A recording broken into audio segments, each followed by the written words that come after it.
예, 반갑습니다. 또 하루 주의 은혜로 주신 귀한 선물의 하루 우리에게 주어졌는데요.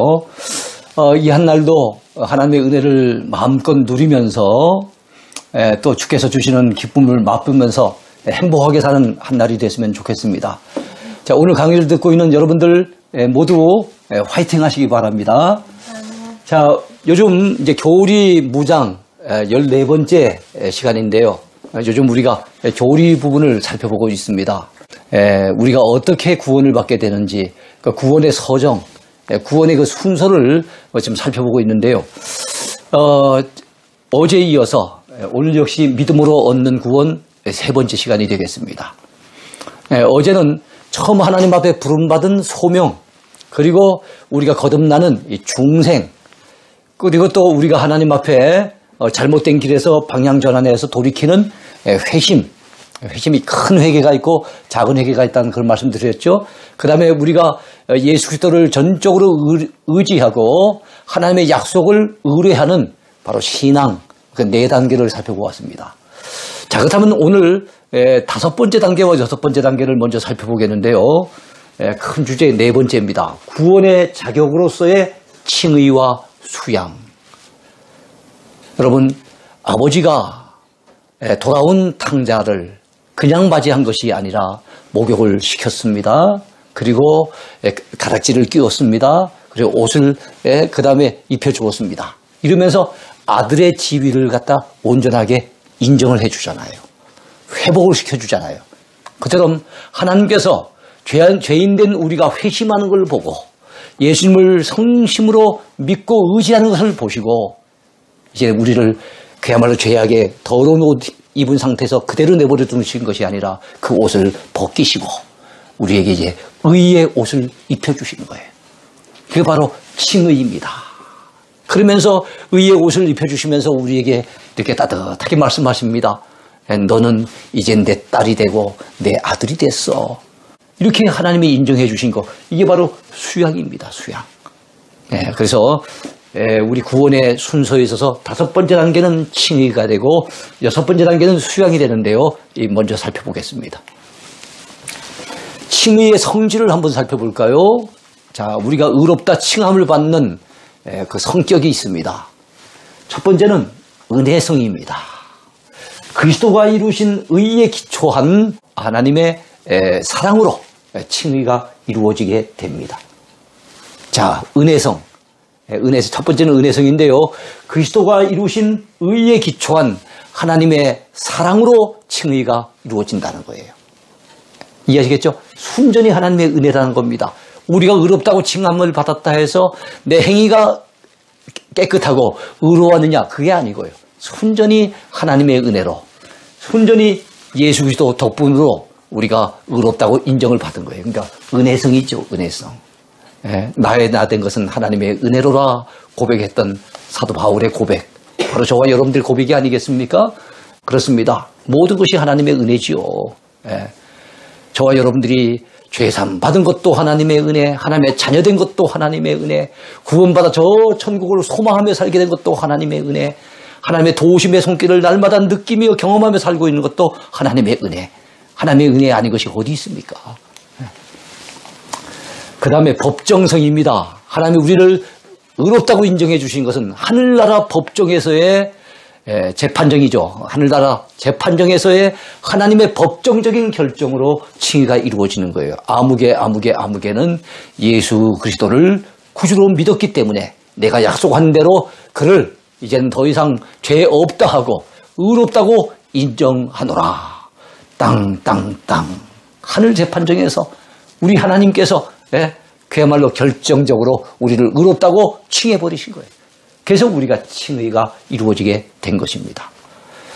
우리 로마서가 늘 강조하는 주제가 뭡니까? 이신칭의 아니겠습니까? 믿음에 의거해서 의롭다고 칭함을 받았다. 그런데 그 의롭다고 칭해 주신 분이 누구예요? 하늘나라 법정에서 우리 하나님이 그렇게 칭해 주셨다는 거예요. 사람이 우리를 갖다 의롭다고 칭해 주지도 않을 뿐만 아니라 그들이 칭해 줬다 한들 그게 무슨 효과가 있겠어요? 우리가 구원받는 데는 사람이 우리를 의롭다 인정해줘봤자 아무 의미가 없어요. 네, 하늘나라 법정에서 하나님이 마지막 우리를 심판하실 그 하나님이 우리를 이제는 더 이상 죄인 취급하지 않으시고 의롭다고 인정해 주셨으니 얼마나 놀라운 은혜입니까? 그래, 선언성입니다. 선언성. 죄인에 대해 이제 의롭게 되었다고 선언하심으로써 칭의가 이루어진다는 거예요. 하나님이 선언하신 겁니다. 즉각 완전 최종성입니다. 이 선언은 즉각적이며 완전하며 번복되지 않은 최종적인 확정 판결이에요. 우리 하나님이 너는 이제 의인되었다라고 인정해 주셨는데 좀 세월이 지나고 난 다음에 야, 내가 다시 한번 생각해 봐야 되겠다. 네 요즘 하는 꼬락서리를 보니 이건 내가 더 이상은 의롭다고 인정해 주기가 곤란하겠다. 우리 하나님이 이렇게 해서 번복하실 분이 아니라는 거예요. 자, 이번엔 두 번째로 칭의의 특징을 살펴보겠습니다. 자, 우리를 하나님이 의롭다고 칭해 주신 것이 왜 그리 중요합니까? 죄책이 제거된 거예요.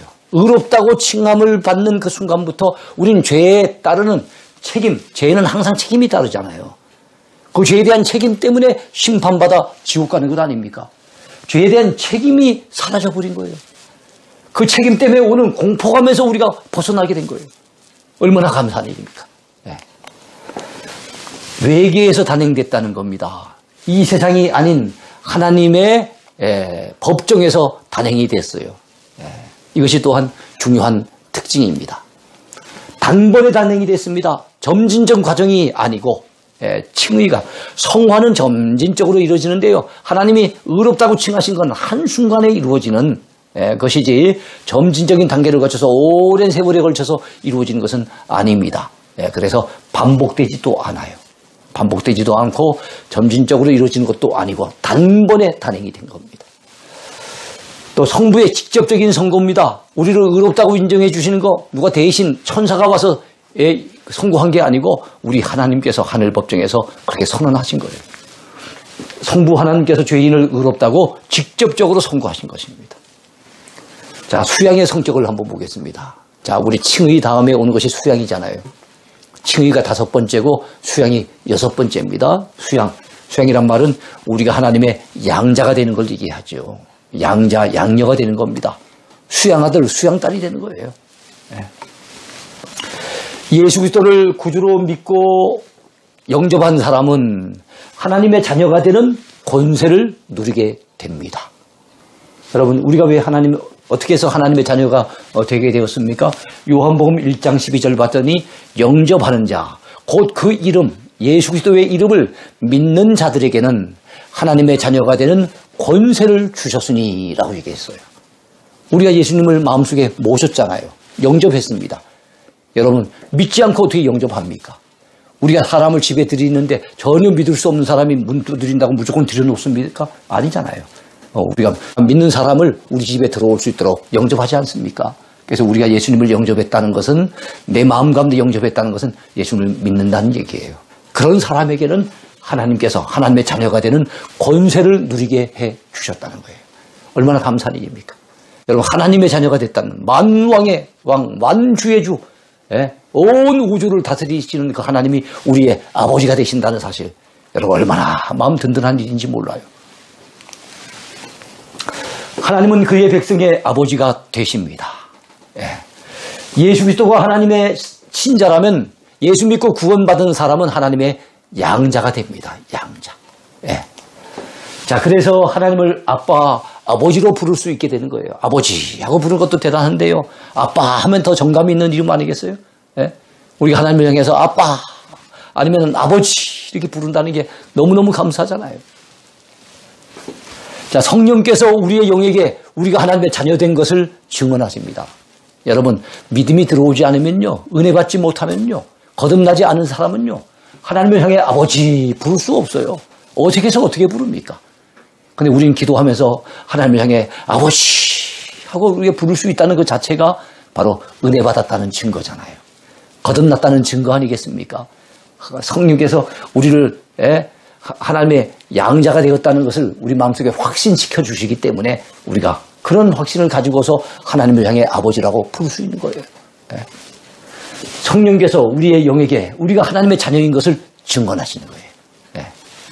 그 성령의 은혜 없이는 하나님을 향해 아버지라 부를 수가 없어요. 어색해서 못 부릅니다. 하나님의 자녀가 되었다는 것은 하나님 아버지의 상속자가 되었다는 뜻이기도 합니다. 상속자. 상속자가 되면 어떻습니까? 아버지의 것이 내 것이 되는 거예요. 예? 아버지 집이 내 것이 되고 아버지 재산이 내 것이 되고 우리 같으면 하나님 나라가 있잖아요. 천국. 아버지 나라가 내 나라가 되는 거예요. 예? 자, 그러므로 우리는 하나님 나라를 유업으로 상속받을 수 있게 된 거예요. 야, 이 얼마나 감사한 일입니까? 천국은 아무나 갑니까? 못 가지요. 하나님을 아버지로 믿는 사람이 가는 거예요. 예. 우리 아이들이 만약에 우리가 참 고생 끝에 돈을 마련해서 그래 집을 하나 장만했다고 합시다. 이사 가면 어떻습니까? 아이들이 쫓아 들어와가지고 엄마 이게 내 방이에요? 예? 아빠 저기 내 방 맞아요? 저것들은 돈 한 푼 보탠 것이 없는데도 불구하고 내 방이라고 막 큰 소리 치고 있습니다. 예? 왜 그렇습니까? 아버지 덕분에 예? 어머니 덕분에 그렇게 되는 거예요. 마찬가지로 여러분 하나님 나라가 저희들이 감히 꿈꿀 수 있는 나라가 아니었잖아요. 근데 하나님이 우리가 아버지가 되시는 그 순간부터 아버지 나라가 내 나라가 된 거예요. 예? 그래서 천국에 우리는 감히 들어갈 수 있는 것을 꿈꿀 수 있는 복된 인생이 된 겁니다. 그리스도와 함께 고난받는 성도는 그리스도와 함께 영광도 받게 될 것입니다. 우리가 주님을 따르기에 때로는 주님 때문에 고난당할 때 있어요. 그러나 여러분 주님을 인해서 영광도 누리게 될 것입니다. 그리고 우리가 이 땅에서 받는 고난과 영광을 비교해 봤을 때 이 땅에서의 고난은 장차 받을 영광과 좋게 비교할 수 없다 그랬어요. 예, 그래서 우리는 이 땅에서 주를 위해 때로는 작은 고난 받을 수 있겠지만 장차 큰 영광을 누릴 걸 생각하면 천국에서 그 영광을 누릴 걸 생각하면 너무너무 감사하지요. 아버지는 자녀들에게 필요한 것을 알고 공급해 주며 자녀들의 보호자가 되어 줍니다. 그렇잖아요. 하나님이 우리의 아버지가 되셨다는 것은 무슨 뜻입니까? 우리가 하나님 앞에 사랑받는 자녀가 됐다는 뜻이잖아요. 내가 내 사랑하는 자녀들에게 아낌없이 필요한 것들을 공급해 주잖아요. 그리고 항상 아껴주고 돌보아주고 아프면은 병원에 데려가가지고 보호자, 나의 보호자라고 이름도 적잖아요. 우리는 항상 돌보아주는 보호자가 되지 않습니까? 하나님께서 마찬가지예요. 하나님께서 바로 자녀된 우리를 아낌없이 주시는데 기도로 구하기만 하면은 그 자녀들에게 좋은 것으로 채워주십니다. 그리고 우리를 항상 지켜보호해 주십니다. 우리 이 땅의 보호자인 우리는 자녀들을 늘 쫓아다닐 수 없어요. 그러니까 지켜주는데 한계가 있어요. 이름은 보호자지만 온전한 보호자는 못 돼요. 근데 우리 하늘 아버지께서는 졸지도 아니하시고 주무시지도 아니하시고 항상 우리와 더불어 동행하시면서 우리를 늘 지켜주시는 분이세요. 네? 하늘의 해와 달이 우리를 상하지 못하도록 항상 돌보아 주시고 보호해 주시는 분, 그분이 우리의 아버지가 되세요. 그분이 우리의 하나님이십니다. 네. 예, 다섯 번째, 구원의 과정과 완성으로서의 성화와 성도의 견인과 그리고 영화를 살펴보겠습니다. 자, 지금을 살펴보게 될 것은 우리 구원의 서정, 구원의 순서에 있어서는 맨 마지막 단계입니다. 그래서 성화하면은 7번째 단계입니다. 성도의 견인하면 8번째 단계고요. 그리고 마지막 영화는 9번째 단계가 되겠습니다. 자, 먼저 생각해 볼 것은 성화가 왜 필요할까 하는 겁니다. 그리고 어떻게 성화될 수 있을까 하는 겁니다. 여러분, 성화가 왜 필요할까요? 하나님의 거룩하신 성품 때문에 성화가 필요해요. 하나님은 거룩하신 분이잖아요. 우리 레위기 11장 45절에 보면 여러분, 내가 거룩하니 너희도 거룩할지어다.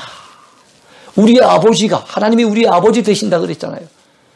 그렇다면 하나님의 자녀인 우리도 거룩해져야 되지 않겠습니까?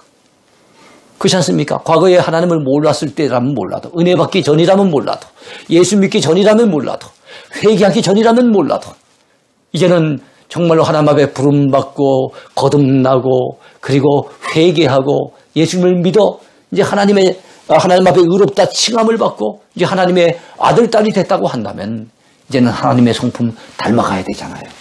예? 하나님이 그 원하시는 거룩한 모습으로 우리는 살아가도록 노력해야 되잖아요. 그래서 성화가 필요한 거예요. 근데 여러분 해보니까 그 성화가 하루아침에 그리 됩니까? 예? 연초에 내가 마음에 큰 맘 먹고 하나님 앞에 매달려 기도했다고 하루아침에 어디 천사같이 그리 됩니까? 안 되잖아요. 그러니까 오랜 세월에 걸쳐서 이 성화는 어떻게 보면 예수 믿고 난 다음에 죽는 날 그날까지 계속해서 점진적으로 발전해 나가면서 성화가 이루어져 나가는 거예요. 예, 그 성화는 한순간에 이루어진 게 아닙니다. 단회적으로 이루어지는 게 아닙니다. 오랜 기간에 걸쳐서 이루어진다는 것을 기억하셔야 됩니다.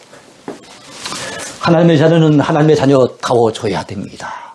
하나님의 백성은 하나님의 백성다워져야 됩니다.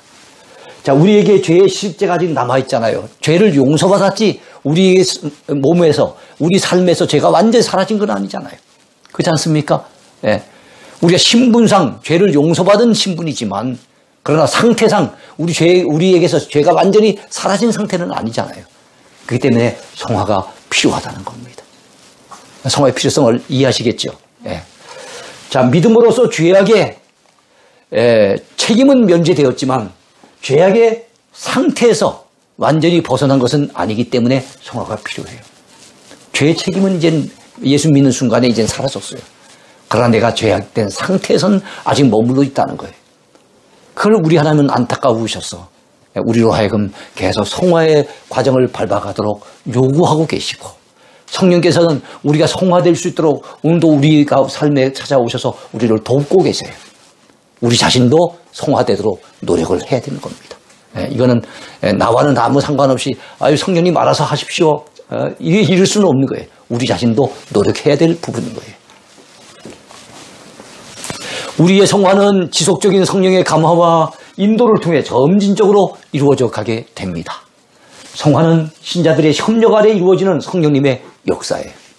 죽을 때까지 일평생 지속되는 거, 이게 성화의 과정입니다.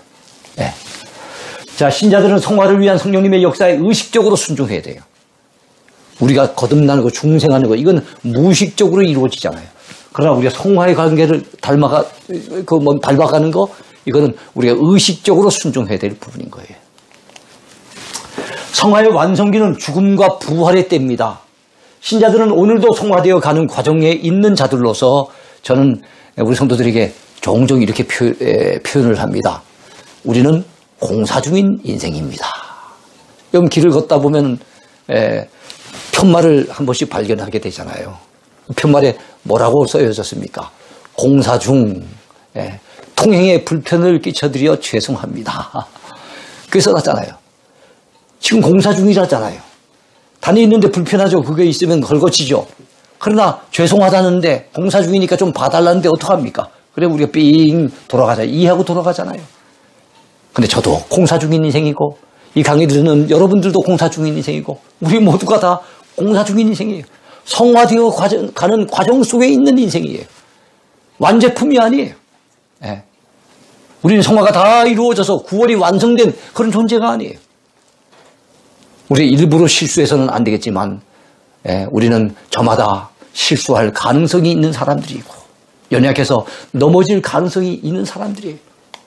그렇기 때문에 여러분 그들에게서 즉 예수 믿는 사람들에게서 완벽한 것을 기대할 수는 없어요.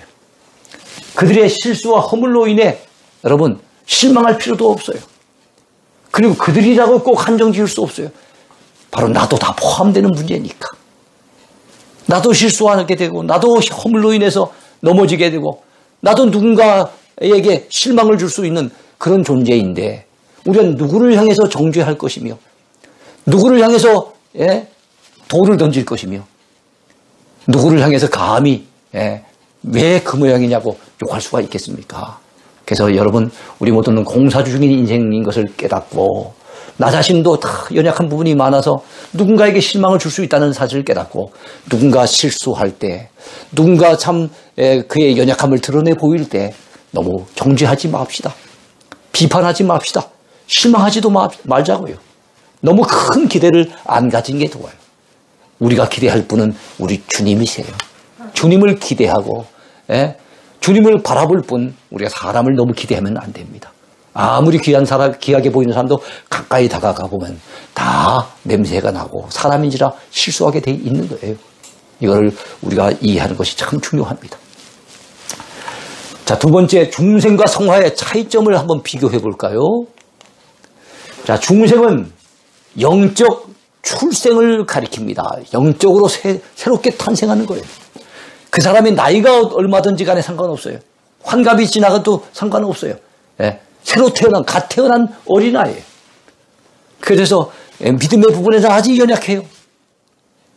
나이가 제법 든 사람인데도 교회에 나와서 신앙생활을 하는데 참 어떻게 보면 너무 참 믿음의 철이 없게끔 말을 하고 행동한 사람들을 봤을 때 우리 이해를 해줘야 됩니다. 왜냐하면 영적인 측면에는 아직까지 어린아이에 불과해요. 그래서 먼저 믿은 사람, 좀 믿음의 분량이 장성한 사람들이 돌봐줘야 되고 케어해줘야 되고 뭔가 도와줘야 될 대상들이에요. 그래서 중생은 거듭나는 것은 영적으로 출생하는 겁니다. 성화는요, 점점점 거룩하게 되어져가는 것은 영적으로 성장해가는 것을 의미합니다. 영적인 성장. 그래서 여러분 예수 믿는 분들은 이미 영적으로 출생했으니 거기에 만족하지 말고 영적으로 계속 성장해 가기를 우리는 힘써야 될 줄로 믿습니다. 그래서 우리는 실수할 수 있는 사람이지만 아이고 별 수 없는데 뭐 실수하는 게 다 그렇지 뭐 살다 보면 다 그렇지 하고 이게 당연시 여기면 안 됩니다. 우리가 실수를 줄이려고 노력해야 되고 남들에게 실망을 안겨주지 않고 또 하나님 앞에서도 죄송스럽지 아니하도록 우리가 정말로 거룩하게 바르게 살기를 우리는 노력해야 됩니다. 자, 중생이 거룩한 성향의 시작이라면 성화는 거룩한 삶의 강화, 거룩한 삶이 더 강화된 모습이라고 볼 수가 있겠습니다. 자, 중생은 여러분 단번에 이루어지는 거예요. 성령께서 우리 속에서 한순간 단회적으로 단번에 호련히 이루어내신 것인데 성화는 점진적인 과정을 통해서 단계적으로 이루어져 나가는 거예요. 그래서 아까도 말씀드렸지만 공사 중인 인생. 다 공사 중인 인생인데 다만 공사가 이미 많이 되어진 그런 인생도 있고 아직까지는 이제 기초공사밖에 못하는 인생도 있고 그게 신자도 여러 가지 차이가 있는 거예요. 그러니까 그러려니 하고 넘어가는 겁니다. 자, 중생은 보다 많이 또는 보다 적게 중생할 수가 없어요. 아이고 저 사람 좀 많이 거듭나야 되는데 조금밖에 거듭 안 났네. 이런 말은 그 일리가 없는 말입니다. 중생은 다 똑같이 중생을 하는 거예요. 그러나 사람에 따라서 성화는 엄청난 차이가 있을 수 있어요. 그러니까 똑같은 크리스찬인데도 불구하고 똑같이 성경책 끼고 교회를 드나든데도 불구하고 어떤 사람에게서는 참 예수님의 향기가 풍길 만큼 참 존경스러운 사람이 있는 반면에 어떤 사람은 참 그의 말이나 행동에서 냄새가 많이 나고 그래서 우리가 실망하기 쉽고 때로는 왜 믿는 사람이 저 모양일까 안타까울 때가 있잖아요. 다 그런 엄청난 차이가 있다는 것을 우리가 알아야 됩니다. 자, 그 다음에 세 번째입니다. 성도의 견인이란 무엇인지 살펴보겠습니다. 성도의 견인. 이 성도의 견인이 무엇일까요? 자, 성도의 견인이란 성도가 이 세상의 무수한 환난과 시험에 시험 대신에 유혹이란 말도 어울리겠네요. 뭐 시험이라 해도 틀린 말은 아니지만 유혹에 때로는 쓰러질 때도 있지만 그럼에도 불구하고 구원은 잃어버리지 않으며 결국에는 인내하여 궁극적인 구원에 이르게 된다는 것. 그것을 갖다가 성도의 견인이라고 얘기를 합니다. 그러니까 저 사람이 좀 믿음 생활을 했는데 그래갖고 지금까지 예수 믿었고 하나님 앞에 그 의롭다 인정을 받았고 하나님의 아들 딸이 됐는데 그래 해가는 과정 속에 보니까 성화가 빨리 이루어지지도 않고 참 믿는 사람으로서 좀 여러 가지로 부족하고 이러다 보니까 아이고 안 되겠다 싶어갖고 하나님이 버리시는 경우 있겠는가 하는 겁니다. 없다는 거예요. 이쪽 사람 편에서 본다면 그래가지고 부족해서 여러 가지 부족해서 결국에는 구원받지 못하는 경우가 있겠는가? 없다는 겁니다. 왜요? 이 구원은 하나님의 사역이라 했잖아요. 하나님이 계획하셨고 하나님이 시작하셨고 하나님이 진행해 가시고 결국에는 하나님이 결말을 짓는 그 사역이 구원 사역이에요. 우리 구원의 사역입니다. 우리와 관련된 사역이지만 하나님에 의해서 이루어져가는 사역이 구원 사역인 거예요. 근데 여러분, 우리의 부족함 때문에 결국에는 그 사람이 택함받은 백성인데도, 거듭난 백성인데도, 그리고 하나님 앞에 의롭다고 칭함받았고 하나님의 이미 자녀가 됐음에도 불구하고 여러 가지로 부족하다는 이유 때문에 구원을 놓쳐버리게 된다면 하나님의 구원에 실패가 되잖아요. 하나님이 시작하신 구원이 실패한 것이 되잖아요. 하나님이 이루어 가시는 구원이 그만 낭패를 만나게 된 것이 되잖아요. 우리 하나님은 실패하신 분이 아니세요. 그래서 하나님은 어떤 방법을 통해서라도 결국에는 그가 구원에 이르도록 이끌어 가신다는 거예요. 바로 이게 성도의 견인이라고 하는 겁니다. 예컨대 차가 고장이 나잖아요. 그럼 고장 나면 버립니까? 아니잖아요. 견인차를 동원해서라도 그 차를 차고지로 끌고 가잖아요. 하나님께서도 정말 제대로 참 성화가 이루어지고 믿음 생활 잘 해나가면 좋겠는데 그러지 못한 사람이 있다 그래갖고 하나님이 포기하시거나 버리시거나 이러지 않는다는 거예요. 어떤 방법을 통해서라도 때로는 매를 때려서든지 때로는 믿음 좋은 사람을 붙여서 막 감동을 주시든지 어떤 방법을 통해서라도 그 사람으로 하여금 구원의 길을 끝까지 걸어가서 천국에 들어갈 수 있도록 반드시 구원의 길로 인도해 가신다는 것.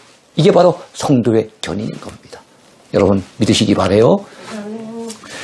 내가 하나님의 손을 붙잡고 있다고 합시다. 그러면 자기 기분에 따라 상황에 따라 감정에 따라 놨다 붙잡았다 놨다 붙잡았다 할 수 있어요. 근데 내가 하나님의 손을 붙든 것이 아니라 하나님이 내 손을 붙들고 계신 거예요. 그래서 지금도 이끌고 가신 거예요. 그래서 하나님은 그 외형적인 어떤 외부의 환경이나 압력이나 무슨 거기에 영향을 받지 않으세요.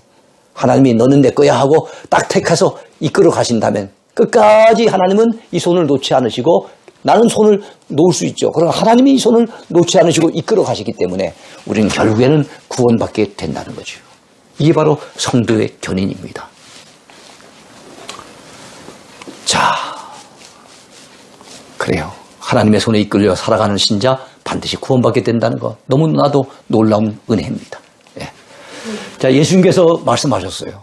너희가 나를 택한 것이 아니요 내가 너희를 택하여 세웠나니 라고 말씀하셨어요.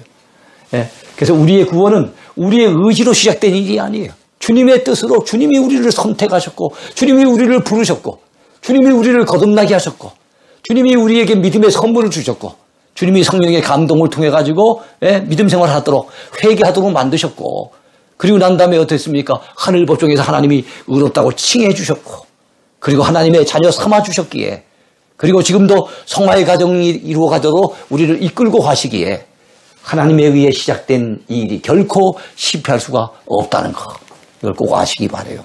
구원은 우리에 의해서 계획된 일 우리에 의해서 시작된 일, 우리에 의해서 추진되는 일이 결단코 아닙니다. 우린 영적으로 완전 죽어 있었던 우리는 그런 일을 계획할 수도 없었고 그런 것을 추진할 만한 능력도 없었고 아무런 우리 구원과 관련해서 우리가 시작한 일이 아니었어요. 순전히 하나님의 은혜로 하나님의 섭리에 의해서 그렇게 이루어진 일이고 그렇게 시작된 일이고 그렇게 진행되는 일이고 그렇게 완성될 일이기에 여러분 하나님에 의해서 시작된 이 구원이 결코 실패할 수 없다는 것 꼭 믿으시기 바랍니다. 이런 사실을 깨달아야만 성경적으로 바로 알고 깨달아야만 우리가 구원의 확신을 가질 수 있어요. 확신이 정말 중요합니다. 자, 성도의 견인을 뒷받침하는 성경 구절이 많이 있다는 거 기억하셨으면 좋겠네요. 자, 로마서 11장 29절에 봤더니 하나님의 은사와 부르심에는 후회하심이 없대요. 아이고 쟤를 내가 괜히 불렀네. 왜 저 모양밖에 못됐노. 그러시면서 하나님이 우리를 부르신 거 여러분 후회하시지 않는답니다. 요한복음 10장 27절부터 28절까지 봤더니 내 양은 내 음성을 들으며 나는 그들을 알며 그들은 나를 따르느니라. 내가 그들에게 영생을 주노니 영원히 멸망하지 아니할 것이요 또 그들을 내 손에서 빼앗을 자가 없느니라. 그러니까 여러분 예수님께서 택해서 우리를 이끌고 가신다면 선한 목자 되신 그분 따라가는 우리들 가운데 악한 마귀가 와서 우리를 탁 빼앗아 가지고 구원받지 못하도록 끌고 갈 수가 없다는 거예요. 우리 주님의 손에서 어느 누구도 우리를 빼앗지 못한다는 거 꼭 기억하시기 바랍니다. 자, 요한복음 6장 37절 봤더니 아버지께서 내게 주시는 자는 다 내게로 올 것이요 내게 오는 자는 내가 결코 내쫓지 아니하리라. 여러분, 하나님 아버지께서 우리 주님에게 주시는 자, 뭐겠습니까? 구원해 내라고 맡기신 그 영혼들, 그런 사람은 때가 되면 다 주님께로 온대요. 그리고 주님은 절단코 그들을 내쫓지 아니하신답니다. 빌립보서 1장 6절에 봤더니 너희 안에서 착한 일을 시작하신 이가, 이 착한 일은 바로 구원의 일입니다. 그리스도 예수의 날까지, 그리스도 예수의 날은 주님의 재림하는 그날까지 이루실 줄을 우리는 확신하노라. 착한 일을 우리 주님께서 시작하셨어요. 우리 하나님께서 시작하셨어요. 그 때문에 주님이 재림에 오시는 그날까지 반드시 이루어진다는 걸 우리는 확신해야 됩니다. 디모데후서 4장에도 봤더니 주께서 나를 모든 악한 일에서 건져내시고 또 그의 천국에 들어가도록 구원하시리니 그에게 영광이 세생 무궁토록 있을지어다. 아멘. 모든 악한 일에서 우리를 건져내신대요. 시험과 환난과 유혹과 핍박, 많은 것들이 있다 할지라도 그 가운데 우리를 결국에는 건져내서 천국에 들어가도록 구원해 내신다는 거예요. 그래서 우리는 모든 영광을 주님 앞에 돌려드려야 될 것입니다. 자, 마지막입니다. 구원의 완성으로서의 영화입니다. 구원의 마지막 단계, 9번째 단계, 영화. 예. 영화란 하나님의 자녀들이 영혼과 신체가 함께 죄와 사망의 세력으로부터 완전히 해방되어져서 영화로운 상태가 되는 그런 구원의 최종적인 완성 단계, 그걸 갖다가 뭐라고 그럽니까? 영화라 그런 거예요. 영화. 영광스럽게 변화된다는 거예요. 우리 몸도, 우리 영혼도 영광스러운 상태로. 이 땅에서는 때로는 병들잖아요. 때로는 죄악으로 물들고 더럽혀지잖아요. 이 땅에서는 영광스러운 상태가 아니에요. 때로는 천한 모습이고 병든 모습이고 일그러진 모습 아니겠어요? 그런데 이런 모습에 우리의 신체와 우리의 영혼이 완전히 영광스러운 모습으로 탈바꾸게 되는 거 언제 이루어지겠습니까? 천국에 들어가는 그 순간, 죽어서 부활하여 천국에 들어가는 그 순간에 영화가 이루어지는 겁니다. 이것이 우리가 누리게 될 구원의 최종 단계, 마지막 9번째 단계인 겁니다. 영화의 구성 시기는 현세에서가 아니라 죽음 후 바로 부활의 시기에 이루어집니다. 죽음을 통해 영혼의 완전 성화가 이루어지고 부활을 통해 신체의 완전한 영화가 이루어집니다. 자, 우리가 영적으로 죄 지을 때 많죠. 언제 죄가 그쳐지겠습니까? 성화가 되지만 남들보다 나은 모습은 될 수 있지만 하나님 보셨을 때 완벽한 모습은 이 땅에서는 없어요. 그래서 우리가 성화되어 가야 되지만 완전한 상태는 이르지 못하는데 우리가 만약에 우리 영혼이 이 세상을 떠나는 그 순간 어떻게 됩니까? 우리는 영적으로 완전히 성화가 끝이 납니다. 그리고 우리 신체까지 완전히 변화되는 것은 어떻게 됩니까? 천국에 들어갔을 때 우리 신체는 이 땅에서 그 땅속에 묻히잖아요. 그러니까 천국에 들어가서 우리의 몸마저도 완전하게 영화의 상태로 이르게 된다는 것을 기억했으면 좋겠습니다. 자, 그렇게 하여 구속이 최종적으로 완성이 되는 것입니다. 참으로 황홀한 구원이 아닐 수 없어요. 우리가 받아 누리는 구원, 황홀한 구원입니다. 너무나도 감사하지요. 이런 구원에 지금 우리가 동참하고 있고 이 구원이 지금 우리는 이루어져 가는 과정 속에 있어요. 우리 하나님께서 이미 우리의 구원을 약속하셨고 그 약속에 근거해서 우리는 반드시 구원받게 돼 있는 겁니다. 다만 우리는 성화의 단계를 밟고 있는 이 땅에서 죄악된 세상에서의 삶을 살고 있기 때문에 우리 상태에 있어서는 때로는 죄에 의해서 그 어려움을 겪고 때로는 시험을 당해서 넘어지고 이 땅에서는 여러 가지 어려움을 겪을 수 있습니다.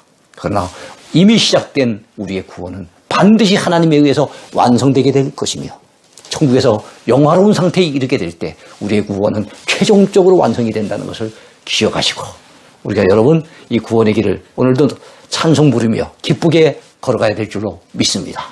오늘 강의 여기까지입니다. 감사합니다.